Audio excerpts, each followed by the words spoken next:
My guest is Malay Panchal. Sorry, Panchal. Panchal. My guest this segment is Malay Panchal. He's the CEO of Pure Global Cannabis Inc., trading on the TSX Venture under the symbol PURE. Malay, thank you and welcome to the show. Thank you, James, for having me. You bet. So, Malay, Pure Global is a newly arrived LP to the whole mix. Tell me about the company. What's the growing footprint? What's your game plan? Sure. So I'm the founder CEO of the company. I founded the company about 4.5 years ago. I'm a pharmacist by trade and come from a background of developing IT companies as well. I've deployed my first B2B startup in the pharma logistics area, connecting pharmacies to their suppliers. Then went on to community practice where I deployed a holistic pharmacy concept. Had hopes of taking that online, but with the cuts that had come, decided to leave that sector and went on to industry where I worked with some of the largest brand pharma manufacturers as well as CROs in developing data-driven solutions for better patient adherence and CRO automation. Came across the MMPR in 2013 and was dumbfounded by the fact that a new sector was being born and not too many healthcare professionals were leading some of these companies.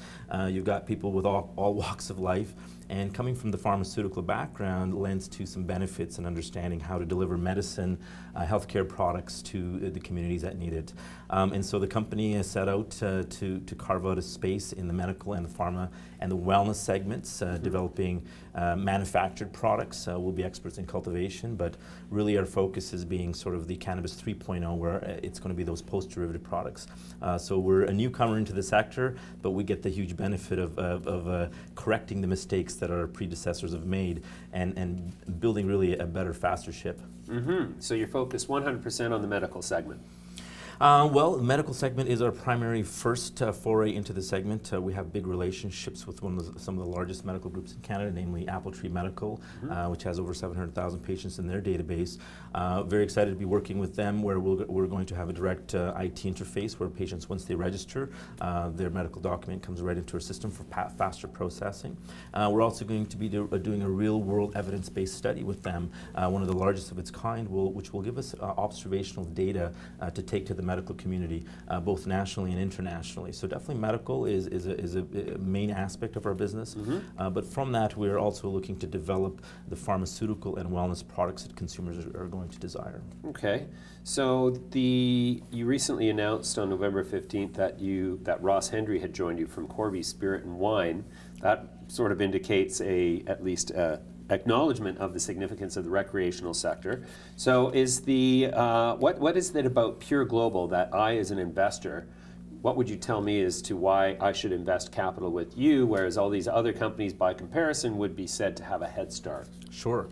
So again, as I mentioned, we get to be the second wave advantage, if you will. We get to learn from the mistakes of our predecessors. We get to focus on where the high margin products and opportunities come to be.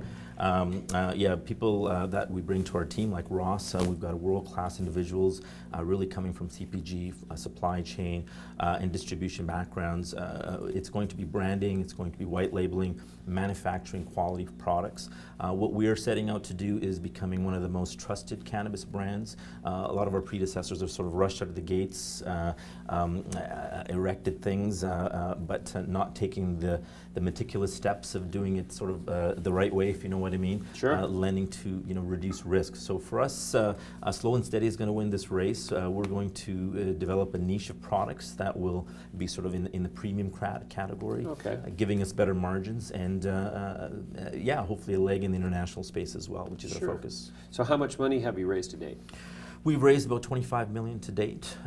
We had an RTO round, which we raised about $11 million, and just did recent convertible debt of about $10 million. Okay. So we're well financed and no debt. Is this going to be focused strictly on the Canadian marketplace, or are you going to move towards international as the markets open up? What's the game plan? Canada really is for us a platform to do our R&D and our development strategies. It's a springboard really into the international markets. For us, the larger space is definitely international, several-fold, Europe, South America, and eventually the United States once the regulations come online there. Okay, so sounds to me like, being from the pharmacy background, are you going to be focusing on developing sort of products along the nutraceutical, bioceutical line that don't necessarily need FDA and Health Canada approval, but nonetheless speak more to the medical side or the general wellness side of the cannabis sort of array. James, you hit the nail on the head. That's exactly what we're going to be developing. Is we like to say everything but rec. For us, the consumer market is primarily comprised of wellness consumers, and really CBD is going to be infused in every wellness category. It's a multi-trillion-dollar industry around the world, and so indeed developing those nutraceutical products, the food and beverage products that are going to cater to the wellness consumer, and then of course that lends to a lot to the medical side, where it's going to be catered to those medical patients that need particular dosing options, where physicians can be more confident on the way they prescribe and taper and infuse proper medication, as it were.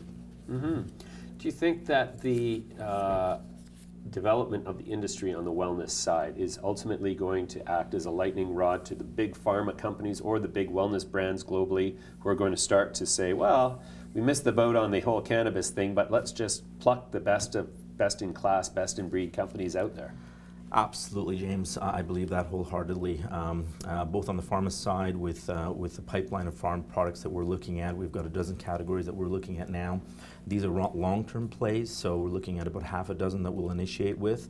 Ultimately, these could be individually multi-hundreds of millions of dollars of sales around the world.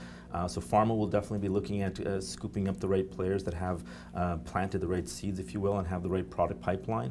And similarly, the nutraceutical or those CPG companies, instead of creating things themselves, looking at operations that have proper acumen, proper setup, GMP grade, ISO grade facilities, and robust brands with white label capabilities as well.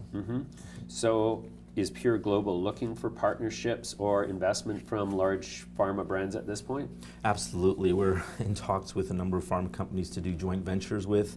We want to develop products in conjunction with these top players, where they may have products already in certain categories that we can add CBD to it potentially, and use their distribution channels or branding and R&D methodologies and so forth. So absolutely, we're looking to partner with the top players, both on the pharma side, nutraceutical, and the distribution channels as well. Okay. You mentioned that you were also going to have expertise in the cultivation side. What does your growing footprint look like in Brampton, and what is your production capacity of the whole operation at this point? Great question, James. So when I started this operation as a pharmacist and applying for a production license, the first person I needed to hire was a production lead, and so I set out to find the most talented grower I could.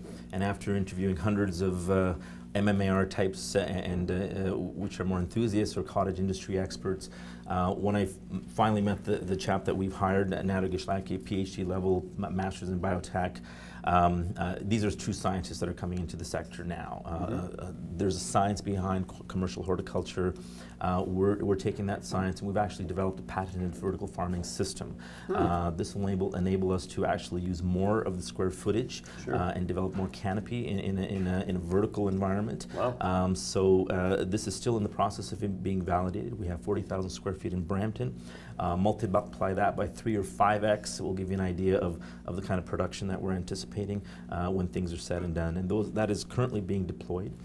We started our model with the ability to do distribution, buying in bulk, knowing that there will be a lot of product in the marketplace and growing supply.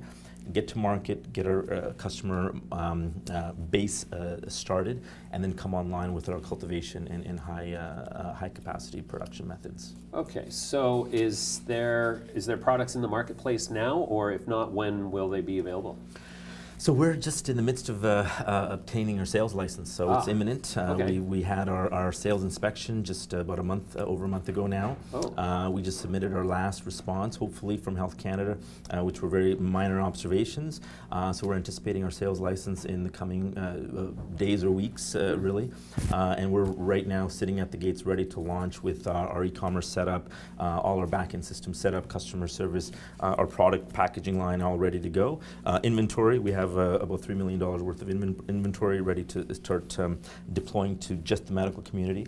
And our focus really will be the medical community for the next couple of quarters, because there's a huge insufficiency in servicing that community. They're going to OCS in places, to empty shelves, to limited availability. Right. And so the medical line is sort of the avenue we've chosen at the onset. I myself became a patient because I couldn't get delivery of what I'm not going to say needed, but what I like to have on hand, which is completely CBD oriented. I'm not really interested in getting high anymore, higher than I am right now at least. And no, but so that's interesting. So what's your distribution channel at the outset? So the distribution channel, again, we've got the engagement with this large medical group. Okay. We're also affiliating with many cannabis groups, clinics across Canada. We're looking to acquire a clinic actually pretty soon that has a patient base as well. Oh, great. And so getting to the medical community that way, branding ourselves in the medical community as experts in terms of the medical angle. So that'll be our first foray. A couple of other channels that I can't quite speak to yet, but that'll get us started out of the gates, get the wheels in motion, and then as things develop, we'll increase the throttle.